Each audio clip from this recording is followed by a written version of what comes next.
دو محرم الحرام، پہلا محرم بیت گیا، اب دوسرا محرم ہے۔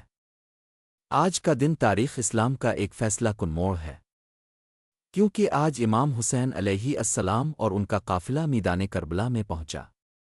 قافلے کی روانگی: امام حسین علیہ السلام کا قافلہ مکہ مکرمہ سے نکل کر کئی دنوں کی مسافت طے کر کے فرات کے کنارے پہنچا۔ راستے میں کوفہ والوں کے خطوط کا ودا اور یزید کی فوجوں کی رکاوٹیں۔ دو محرم الحرام، کربلا پہنچنا: 2 محرم 61 ہجری کو قافلہ اس مقام پر پہنچا جو بعد میں کربلا کہلایا۔ امام نے زمین والوں سے پوچھا، اس جگہ کا نام کیا ہے؟ جواب ملا، کربلا۔ امام نے فرمایا، کرب و بلا، غم اور مصیبت کی جگہ خیمے نصب کرنا۔ حضرت عباس اور دیگر ساتھیوں نے خیمے گاڑے۔ خواتین، بچے، بیمار، امام زین والعابدین، سب کے لیے الگ الگ خیمے۔ فرات کا پانی قریب تھا، لیکن جلد ہی یزیدی فوج آ پہنچی۔ انہوں نے کمانڈر عمر بن سعد کی قیادت میں محاصرہ کر لیا۔ پانی بند کرنے کا ارادہ: عمر بن سعد کو ابن زیاد کا حکم۔ ابن زیاد عبداللہ بن زیاد بن ابیہ کوفہ کا گورنر تھا۔ یزید نے ابن زیاد کو حکم دیا کہ امام حسین کو روک کر بیعت لیں، قتل کریں۔ ابن زیاد نے یہ حکم عمر بن سعد کو دیا کہ لشکر لے کر امام حسین کے سامنے جاؤ، ان سے بیعت لو یا جنگ کرو۔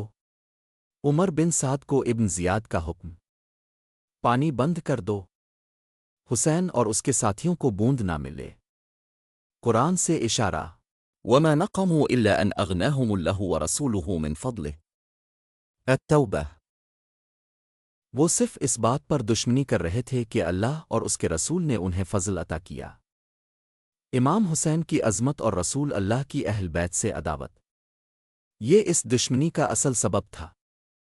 صحیح بخاری کی حدیث: نبی اکرم نے فرمایا، حسن اور حسین جوانان جنت کے سردار ہیں۔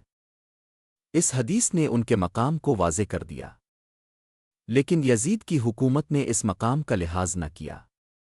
خواتین اور بچوں کا حال: خواتین میں حضرت زینب رضی اللہ تعالی عنہا، ام کلثوم رضی اللہ تعالی عنہا خیمے میں دعائیں کرتی، بچوں کو سنبھالتی۔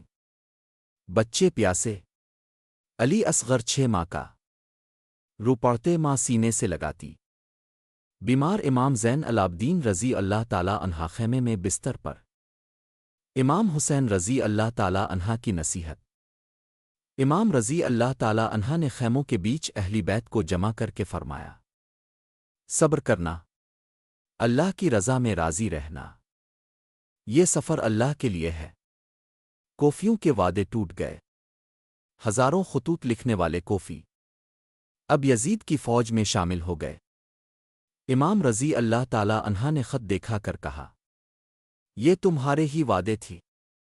دعا: امام حسین رضی اللہ تعالی عنہا نے اللہ کے سامنے سر جھکایا، یا اللہ، تو گواہ رہنا، ہم تیرے دین کی حفاظت کے لیے نکلے ہیں۔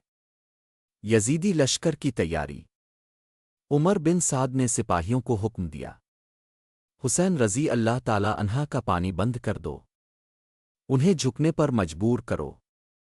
2 محرم کی شام، امام حسین رضی اللہ تعالی عنہا خیمے میں اہلی بیت کے پاس آئے، سب کو تسلی دی، چھوٹے بچوں کے سر پر ہاتھ پھیرا۔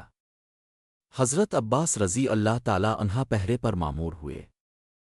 مطلب: حضرت عباس رضی اللہ تعالی عنہا جو امام حسین رضی اللہ تعالی عنہا کے بھائی تھے کو پہرے داری کی ذمہ داری سونپی گئی، یعنی وہ خیموں کے ارد گرد نگرانی کرتے تھے۔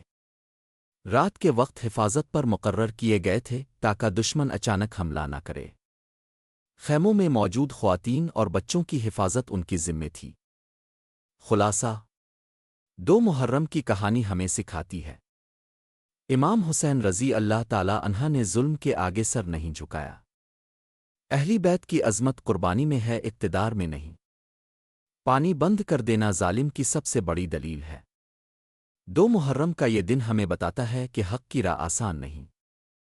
امام حسین رضی اللہ تعالی عنہ نے سب کچھ جانتے ہوئے بھی اللہ کے لیے یہ قدم اٹھایا تاکہ دین اسلام کو بچایا جا سکے۔ 3 محرم کا واقعہ جانے کے لیے ہمارے ساتھ رہیے اور اس طرح کی مزید ویڈیوز دیکھنے کے لیے ہمارا چینل کو سبسکرائب کرنا نہ بھولیں۔ جزاک اللہ خیر۔